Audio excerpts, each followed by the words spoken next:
Belilah perusahaan yang perkaya seluruh pemegang sahamnya dengan adil.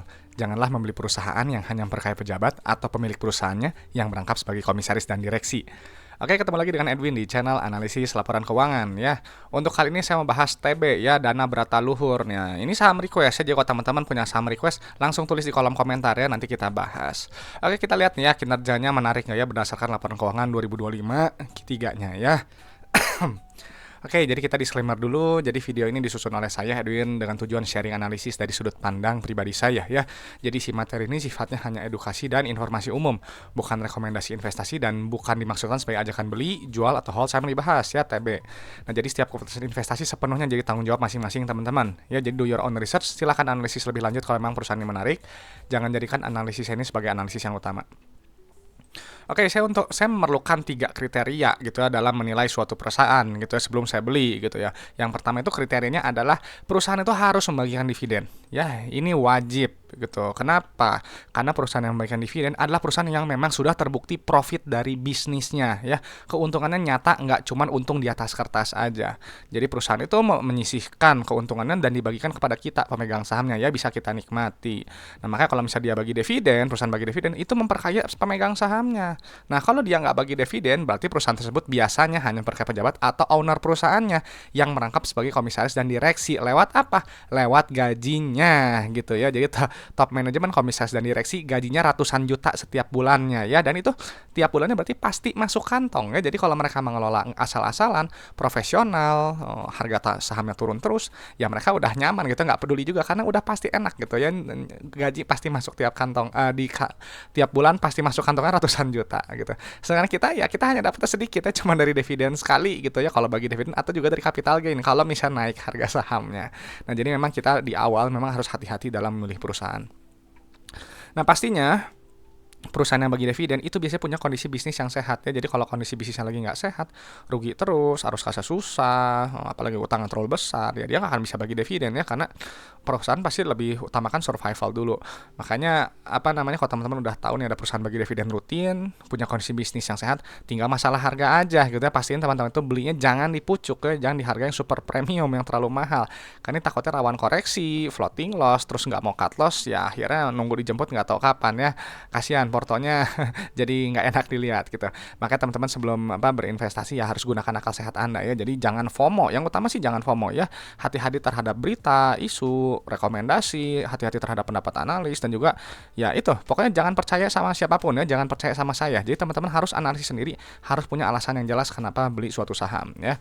Dan memang kalau untuk berinvestasi ya kita harus memegang prinsip ya, harus sabar, orientasinya jangka panjang. Nggak bisa kita mengharapkan keuntungan sebesar-besarnya dalam tempo sesingkat-singkatnya ya, nggak bisa gitu. Dan harus fokus pada value ya, hitung dulu value-nya dengan metode valuasi masing-masing yang teman-teman biasa gunakan.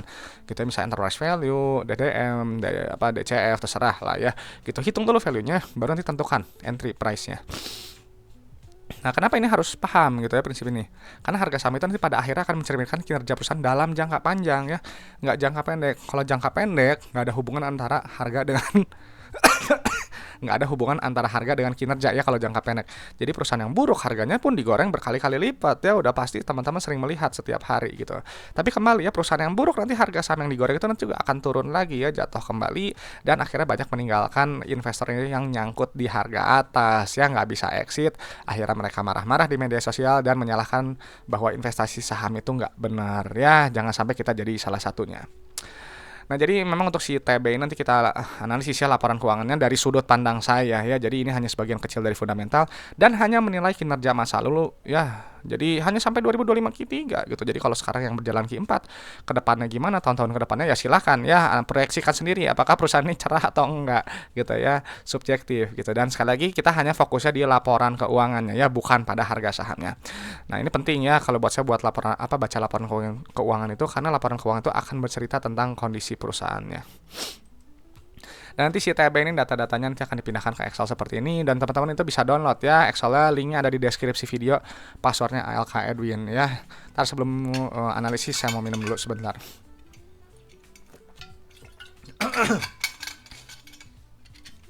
Oke, langsung aja ke analisis ya. TB gitu. Ini kalau nggak salah punya salah satu ini ya orang yang atau cukup ramai ya dibahas di media sosial gitu.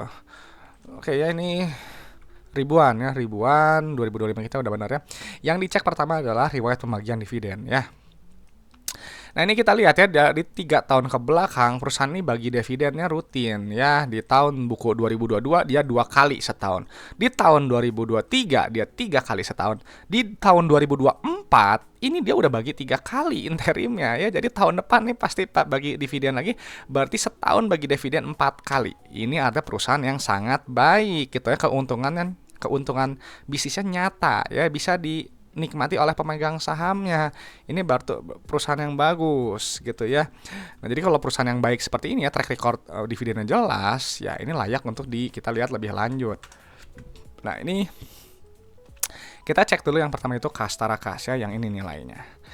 Nah, kenapa Kastara Kas itu penting harus dilihat ya? Karena Kastara Kas ini adalah jumlah uang yang berada dalam dompet perusahaan ya. Jumlah uang itu, uang yang dimiliki perusahaan itu punya fungsi untuk bayar operasional, bayar ekspansi usaha, dan juga untuk bayar pinjaman ke bank ya. Jadi kalau nilainya terlalu sedikit, ya nggak bisa bayar operasional, nggak bisa ekspansi, nggak bisa bayar pinjaman ya. Jadi hati-hati. Nah kalau nilainya terlalu besar nih, misalnya kayak gini, nggak ini misalnya kan ini ada kenaikan ya Kastara Kasnya. Itu juga patut kita pertanyakan. Nah kenapa perusahaan itu harus menyimpan kas ya, menumpuk kas gitu? Untuk apa fungsinya? Padahal kelebihannya kas itu selalu bisa dinikmati oleh pemegang sahamnya ya. Caranya gimana? Ya tadi bagi dividen lebih besar atau lebih sering atau ekspansi usaha atau bayar pinjaman yang masih ada supaya bunganya lebih ringan atau buyback saham ya. Buyback saham mengurangi jumlah saham beredar, earning per share dan dividen per share nanti ujung-ujungnya juga lebih besar. Yang diuntungkan nanti di akhir ya kita pemegang sahamnya ya. Jadi kita bisa lihat ya dari situ kualitas manajemennya setidaknya sekilas lah bisa pro kepada kita atau enggak. Nah setelah itu kita cek langsung ke bagian ekuitas ya. Nah, mana ekuitas? Nah, ini ekuitas langsung pilih saldo laba ya. Nah, ini penting ya. Kenapa saldo laba itu penting ya? Ini angka kunci buat saya gitu, karena saldo laba ini adalah jumlah akumulasi keuntungan yang telah dihasilkan perusahaan dari semenjak perusahaan ini pertama kali berdiri sampai sekarang 2025 Q3 ya. Jadi si TB ini dari dulu pertama kali berdiri, nggak tahu kapan berdirinya, sampai sekarang 2025 Q3 telah menghasilkan total profit itu sebesar 759 miliar ya, miliar ya, betul ya, 759 miliar. Dan bayangin, dia saldo laba yang positif, maka dia bisa bagi dividen gitu ya. Dan setahun udah 3 kali ya, tahun ini interim 3 kali ya. Jadi perusahaan yang bagus ya. Kalau perusahaan yang rugi melulu, dia biasanya nggak, saldo labanya negatif ya, dan termasuk kategori perusahaan bermasalah. Nah kalau perusahaan bermasalah mau harganya naik berkali-kali lipat, saya nggak akan beli ya, nggak akan tertarik gitu, meskipun keuntungan jangka pendeknya sangat luar biasa besar gitu ya. Cuman itu bukan gaya saya. Nah jadi ini TB bagus ya, dia terbukti profit gitu. Dan lalu kita lihat ekuitas pemiliknya ya, yang ini penting. Nah, kenapa ekuitas ini penting ya? Karena saya biasanya pakai PBV gitu ya. Jadi kalau nggak hitung ekuitas pemiliknya ya nggak keluar ya nilai PBV-nya berapa. Oke ya, ini kita lihat ya, ini rasio saldo laba terhadap modal awal nilainya 1,84. Artinya perusahaan ini telah menghasilkan total profitnya itu sebesar 1,8 kali modalnya. Ya, itu sudah balik modal ya, bagus, nilainya udah di atas 1. Jadi ibaratnya itu teman-teman punya modal 1 miliar bisnisnya, udah untung itu 1,8 miliar di luar dividen yang dibagikan. Ya jadi kalau ditambah dividen ini pasti nilainya udah lebih. Ya jadi perusahaan yang sangat baik ya, bagus sekali. Dan secara PBV perusahaan yang baik seperti ini dihargainya ya premium ya, 2,35 ya, saya carinya yang di bawah 1 gitu. Tapi ya kalau bagus sih saya akan bilang bagus gitu ya. Cuman masalah harga aja ya, cocok-cocokan aja dengan teman-teman. Langsung kita cek ke bagian pendapatan ya. Ini pendapatan dipindahkan dulu ya. Selalu ya harus lihat pendapatan ya. Karena apa? Karena perusahaan yang bertumbuh adalah perusahaan yang pendapatannya, net salesnya, total salesnya ini cenderung naik.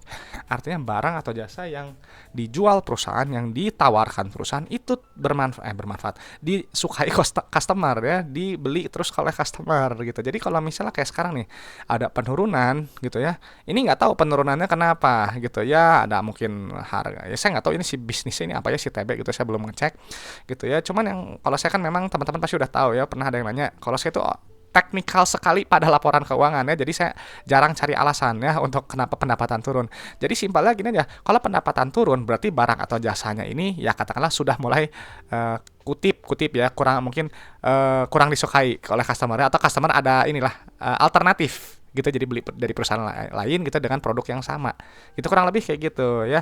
Cuman kalau misalnya penurunnya baru sekali ya nggak masalah lah, masih bisa ditoleransi. Tapi kalau berturut-turut turun terus, nah itu waspada ya. Dan ini pendapatannya kinerjanya turun ya, berapa persen nih, sekitar 17% ya. Ya udah, kalau turun aja, nanti cari aja beritanya kenapa dia turun ya. Nah nanti si pendapatan usaha nanti dikurangi oleh harga modal barang atau jasa ya, nanti keluar laba kotor. Pentingnya laba kotor ini itu untuk menghitung inti efisiensi perusahaan, alias menghitung kemampuan perusahaan menempatkan harga jual barang atau jasa di atas harga modalnya ya, lewat gross profit margin ya, ini 39%. Berarti ibaratnya teman-teman menjual barang, satu barang nih 100.000 ya, ambil untung kotornya 39.000 ya, 61.000-nya itu adalah harga modal barang atau jasanya gitu. Jadi carilah margin yang setinggi mungkin, yang setebal mungkin gitu, sesuai dengan sektornya. Karena apa? Karena semakin besar laba kotor, nanti akan semakin besar net profitnya. Kenapa? Karena laba brutonya ini kan nanti dikurangi ya, beban operasional, beban keuangan, beban pajak ya, beban lain-lain ya, pos-pos kecilnya ini nanti keluar laba bersih ya. Mana laba bersihnya? Nah ini ya, ini adalah inti laporan laba rugi gitu ya, fokusnya di berita dan analis gitu ya. Perusahaan untung besar, untung kecil, kayak gitulah ya. Nah itu ya, jadi apa namanya, ini ada penurunan kinerja, gross profit turun, revenue turun, net profit juga turun, tapi nggak terlalu banyak sih, kalau 86 ke 81 sih. Berapa persennya? Ya 6%, ya udahlah kalau turun sedikit mah gitu ya. Nanti keluar nih ya, net profit sekian, dan secara per ini memang agak mahal ya, 25 gitu. Cuman kembali lagi ya, kadang kalau perusahaan-perusahaan yang bagus, yang premium, dia kadang PR-nya tinggi, PBV-nya juga tinggi ya gitu. Kalau saya cari yang di bawah 15 ya. Jadi kalau pegang PR 25 gitu, berarti holding periodnya ya setidaknya 25 tahun. Nah kenapa? Karena PR itu kan jumlah waktu dalam satuan tahun untuk balik modal berdasarkan EPS-nya yang konstan gitu. Jadi kalau patokannya ya, ini nggak ada di textbook ya, nggak ada ini di buku perkuliahan atau di buku-buku apa bahas laporan, nggak ada gitu ya. Jadi biasanya kalau saya patokan holding period itu berdasarkan per gitu. Jadi kalau beli pernya 10 ya setidaknya holding period 10 tahun. Beli pernya 5 ya holding period setidaknya 5 tahun gitu. Jadi kenapa kita carinya yang per yang rendah gitu kan, cenderungnya rata-rata yang rendah gitu. Kenapa ya? Supaya dia murah, cepat balik modal. Begitu kinerja membaik gitu ya, harganya naik kan pernya nanti meningkat tuh ya. Kita bisa take profit di situ ya kalau misalnya pakai yang alirannya per gitu. Setelah itu kita langsung cek ke bagian arus kas ya. Jangan lupa untuk cek arus kas ya, terutama penerimaan kas ya yang ini. Nah, kenapa? Karena penerimaan kas ini untuk menghitung jumlah uang yang benar-benar diterima perusahaan gitu ya. Jadi ibarat itu kan teman-teman ini keluar nih ya, rasionya ini 101% ya. Jadi teman-teman itu misalnya menjual barang 100 juta, customer itu bayar 101 juta. Loh kok bisa lebih tinggi? Ya, padahal harganya 100 juta. 1 jutanya itu bisa jadi mungkin ada utang yang belum dibayarkan oleh customer gitu, jadi dia bayar lebih gitu. Carinya rasio yang mendekati 100% gitu ya, ini bagus tuh. 100% nih, 98% ini bagus. Ya artinya customernya bayar selalu full gitu, sesuai dengan harga barangnya gitu ya. Harga barang 100.000 ya bayar 100.000. Jangan jual misalnya harga barang 100 juta, bayarnya cuma 50 juta DP ya, rasionya kecil jadi cuma 50. Ingat, uang kas itu harus dikumpulkan. Ya customer tuh harus bayar karena uang kas itu punya fungsi untuk bayar operasional, ekspansi usaha, dan juga pinjaman ke bank gitu ya. Jadi kalau kecil sekali ya tanda tanya, gawat gitu ya, gawat. Nah sekarang kita lihat nih ya, dia bilang pendapatannya 323 miliar ya, ribu juta miliar. Nah uang yang terima 329 miliar. Nah uangnya ini buat apa? Bayar supplier, bayar karyawan, bayar operasional, bla bla bla. Nanti keluar net CFO yang ini ya. Nah ini harus positif, wajib positif tepatnya ya. Kenapa? Karena kalau misalnya dia positif, artinya bisnisnya itu menghasilkan uang tunai ya. Uangnya tuh nggak habis hanya buat operasional aja gitu ya. Ngapain teman-teman punya bisnis uang hanya buat habis bayar karyawan doang gitu ya, bayar supplier doang gitu. Makanya kenapa saya bilang gitu ya, perusahaan yang nggak bagi dividen kadang dia perusahaan yang menguntungkan ya tadi ya, mungkin owner perusahaannya merangkap sebagai komisaris dan direksi. Kenapa? Karena mereka udah dibayar nih lewat sini nih, pembayaran kepada karyawan ya. Jadi pemegang saham dapat apa? Gitu, nggak dapat apa, uangnya masuknya ke sini gitu ya. Jadi gitu, jadi ya carilah yang menghasilkan uang tunainya, bisnisnya nyata gitu ya, simpel aja gitu. Jadi udah sisa nih ya, bagus nih 119 miliar digunakan untuk apa? Ekspansi usaha. Ya tuh. Di sini kita lihat di sini nggak nih perolehan aset tetap ya, belanja modalnya capex nih 711. Ya, jadi ini belanja modalnya ya. Nah, di sini uniknya gitu ya, uniknya di periode sebelumnya ini nilainya negatif. Ya, tapi yang sekarang ini positif ya. Kalau saya lebih suka yang negatif seperti ini. Kenapa? Karena dia belanja modalnya dia bagus gitu ya. Nah, tapi kalau dia positif, kita lihat dulu pos kecilnya. Kenapa positif? Oh, ternyata dari penerimaan bunga. Gitu, jadi perolehan aset tetapnya dia nggak seagresif periode sebelumnya. Nah, kalau misalnya positifnya karena penerimaan bunga, ya udahlah, nggak masalah gitu ya, masih dalam batas normal. Dan kita lihat ya untuk aktivitas pendanaannya ini apa namanya? Di sini uniknya apa ya nih? Ada pembayaran bunga. Ya, pembayaran utang, terus ini nilainya negatif. Ya. Nah, cuman ini sih di sini ada pembayaran bunga. Ya, cuman masalahnya di sini saya baru pertama kali nemu yang kayak gini ya. Lihatnya ada utang bank nggak? Ya, coba bentar. Di sini nggak ada utang bank. Terus ini bayar bunganya bunga apa nih? Ya, ini bayar bunganya bunga apa ini? Ini tanda tanya juga ya. Saya bingung juga. Gitu ya, karena saya jujur aja baru pertama kali ya. Saya baru pertama kali lihat si perusahaan ini gitu ya. Dan apa namanya? Baru nemu yang polanya kayak gini gitu ya. Nah, cuman nggak apa-apa gitu ya. Yang penting kalau untuk aktivitas pendanaan itu kalau bisa nilainya negatif ya, artinya dia berusaha untuk melunasi utang tuh kayak gini nih, kan negatif tuh ya pembayaran utang. Karena kalau dia positif dia artinya nambah utang. Nah, kalau nambah utang ya biasanya ada bunga. Nah, permasalahannya ini bunga yang dari mana, ini nggak ada catatannya, saya bingung gitu. Cuman nanti mungkin bisa dicek nanti di laporan kuartal-kuartal berikut ya. Ini unik juga ya. Nanti caranya saya coba di apa ya, dicatat sama saya si TBI nanti untuk di kuartal-kuartal sebelum, nanti saya mau lihat dulu. Oke ya, jadi udah kita pindahkan ya datanya. Jadi ini kan si arus kas udah dilihat nih ya, udah dipindahkan dan ada kenaikan kas tarakas yang besar. Dan saya juga bingung ya, kadang biasanya ya kalau misalnya ada ada pembayaran dividen interim, kadang biasanya dia tuh ditulis gitu ya. Cuman nih kenapa dia nggak nulis ya? Gitu kan ada pembayaran interim ya. Karena bisa harusnya ditulis ya pembayaran dividen. Cuman nggak tahu ya, nanti harus dicek lagi ya. Kenapa dia nggak tulis gitu ya? Kadang ya gitu, kadang perusahaan tuh kadang beda-beda gitu ya, aturan polisnya kadang ada berbeda, cuman nggak masalah lah ya, yang penting kalau memang di berita dia bagi dividen ya udah berarti real nyata gitu ya. Nah, jadi udah kita pindahkan data-data keuangannya. Jadi perusahaan ini ya menurut saya perusahaan yang sangat baik ya, karena tadi riwayat pembagian dividennya semakin lama semakin sering nih bagus ya, artinya keuntungannya nyata ya, bisnisnya nyata, real bagus ya, saldo labanya positif, telah menghasilkan profit itu sebesar 1,8 kali modalnya ya. Dan perusahaan yang baik seperti ini secara PBV dan PR ya dihargainya tinggi ya, normal, wajar. Nah, lalu untuk secara manajemen arus kas gitu ya, ini bagus ya, CFO-nya positif gitu ya, dan juga ada kenaikan setara kas gitu ya, dan secara untuk CFI dan CFF-nya juga bagus ya, menurut saya masih dalam oke juga nih, masih oke juga, meskipun dengan catatan yang tadi ini bunga dari mana gitu ya. Nah, itu aja sih paling kalau kata saya ya. Jadi perusahaan yang baiknya yang dihargai premium. Cuman nah kembali lagi masalah harga kembali ke teman-teman ya, masih murah atau mahal. Oke, itu aja mungkin pendapat saya untuk TB gitu ya. Dan kalau teman-teman ada pendapat nih tentang TB nih, menarik nggak menarik, sharingnya di kolom komentar. Kita ada informasi menarik, boleh sharing di kolom komentar ya. Dan kalau ada request saham langsung tulis di kolom komentar juga, nanti kita jadwalin ya, saya bahas. Dan kalau misalnya ada pertanyaan seputar investasi saham, sampaikan juga gitu ya. Kalau bingung nanti saya akan coba jawab gitu ya, sesuai yang saya tahu. Oke, itu aja teman-teman gitu ya. Mungkin ya informasi aja, saya terbuka untuk kerjasama, sponsorship dan collab. Silahkan gitu yang berminat bisa hubungi saya ya. Kontak saya ada di screen dan juga ada di deskripsi video. Oke teman-teman, itu aja gitu ya. Semoga bermanfaat gitu ya. Semoga sharing dari saya ini bisa memperkaya pandangan teman-teman dalam menilai suatu perusahaan ya. Oke teman-teman, saya Edwin dari channel Analisis Laporan Keuangan. Sampai jumpa di video-video berikutnya.